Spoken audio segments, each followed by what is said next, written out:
Why people suffer from financial bondage? लोकांना आर्थिक बंधनांचा त्रास का होतो?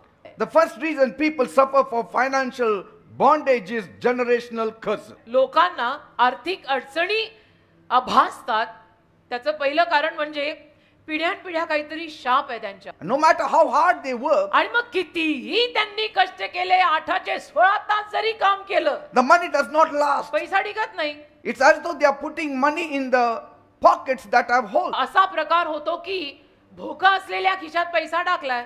And so many times when parents walk uprightly, आणि म्हणून अनेक वेळा जेव्हा माता पिता किंवा पालक सरळ चालतात, the blessings come upon the children. तेव्हा मुलांवर त्यांच्या मुलांवर ते आशीर्वाद पडतात, कारण पालक किंवा माता पिता सरळ मार्गी चालत होते. If they walk in unrighteousness, पण जर माता पिता किंवा पालक अधार्मिकतेत अनितिमानपणात चालत असतील, the children live to see the curse. तर मुलांना ते शाप बघावे लागतात, भोगावेही लागतात. So the cure for a generational curse is repentance of the sin. तर पिढ्यांपासून आलेला जो काय आपल्यावरचा शाप आहे त्याचा पहिला उपाय म्हणजे पश्चाताप कर पापांचा. Faith in Christ. येशू ख्रिस्तांवर विश्वास ठेव. Consecrate your life to Jesus. आपलं जीवन येशूंना समर्पित कर. Then मग you shall be redeemed from the curse of the law and redeemed from the generational curse. मग नियमशास्त्राच्या शापापासून आणि पिढ्यांपासून आलेल्या शापापासून तू उद्धार पावशील. The second reason is wrong foundation. दुसरं कारण आहे चुकीचा पाया. Bible says Bible म्हणतं, in Psalm 11 verse 3, स्तोत्र 11:3, if the foundation be destroyed, what shall the righteous do? पायाच नष्ट पावला तर नीतिमान काय करणार? So many people are in the cage of financial bondage today. तर अनेक माणसं आज आर्थिक अडचणीच्या तुरुंगात आहेत, पिंजऱ्यात आहेत. Why? का? Because they are victims of wrong business foundation. कारण की व्यवसायाचा पायाच त्यांनी चुकीचा घातलाय. You took another stream wherein you had to take another stream. म्हणजे तू डिग्री ही घ्यायला हवी होती, पण तू डिग्री ती घेतली. Mind should be set. Mind should be focused on one thing. बघा, मन ना एका गोष्टीवर फोकस करून फोकस ठेवा. In that God will give you success. त्यात देव तुला यश देईल. पण हे सोड मग ते धर, मग ते सोड मग ते धर, त्याच्यात यश नाही येत. Some have taken the wrong vocation. काही लोकांनी चुकीचे पेशे, चुकीच्या नोकऱ्या, चुकीचे व्यवसाय हातात घेतलेले असतात. Wrong vocation is wrong foundation. चुकीचा होता, चुकीचा पेशा घेतला म्हणजे चुकीचाच पाया आहे तो परत. You need to know your foundation. तुला तुझा पाया कळला पाहिजे. Once you know the foundation, एकदा का तुला तुझा पाया कळला की माझा पाया मी बरोबर you घातलाय, shall be blessed. मग तू आशीर्वादित होणारच. The third reason people suffer from financial bondage is unwise investment. तिसरं कारण लोकांना आर्थिक बंधन सोसावं लागतं ते म्हणजे अज्ञानीपणे केलेली गुंतवणूक. काही ज्ञान नाही, काही नाही, आणि गुंतवून टाकलं. Then some people put money in wrong investment. काही लोक चुकीची गुंतवणूक करतात पैशाची. Illegitimate. कायदेशीर नाहीये अशा कशात तरी पैसा गुंतवतात. God will not bless the money or wealth you accumulate through wrong ways. जी धनसंपत्ती तुम्ही चुकीच्या रीतीने गोळा करताय किंवा कमवताय त्याच्यावर देव आशीर्वाद पाठवणार नाही. Such wealth will give the enemy a foothold in your life. आणि अशी कमवलेली धनसंपत्ती सैतानाला जागा देणार तुझ्या जीवनात कार्य करायला. And that will be a reason to put you in financial bondage. आणि मग त्यातनं तुला आर्थिक बंधन सोसावं लागेल. Fourth point, चौथा मुद्दा, habit of overspending. जास्तीचा खर्च करायची सवय. You need to understand तुम्हाला कळायला हवं your partner's spending habits. तुमचा नवरा, तुमची बायको जो काही पैसा खर्च करत आहे त्यांच्या पैसा खर्च करायच्या सवयी कशा आहेत त्या एकमेकांना समजायला पाहिजे. And you need to understand, आणि समजून घ्यायचं.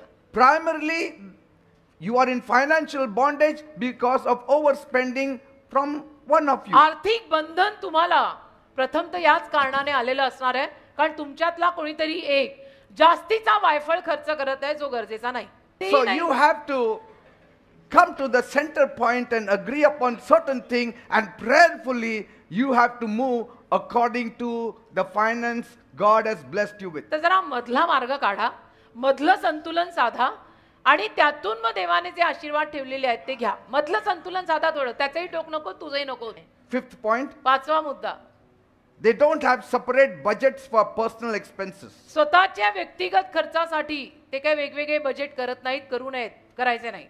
Because remember, marriage is a partnership. का लग्न म्हणजे भागीदारी आहे बेटा. And both of you should be allocated the same amount regardless of who earns more monthly money than आणि the other. दोघांना तेवढे पैसे स्वतःचे दिले गेलेच पाहिजेत. मग त्यामध्ये आणि तू जास्त कमवतो का मी जास्त कमवते हा विषय येता कामा नये. 6th point. 6वा मुद्दा, Lack of financial literacy and discipline. आर्थिक परिस्थितीविषयी शिस्तबद्धता नाही आणि ज्ञान कमी म्हणून त्रास होतो. This is why many people live beyond their means. आणि म्हणून अनेक लोकांना आपलं जेवढं पांघरुण आहे त्याच्याही पलीकडे पाय पसरायला जातात. See?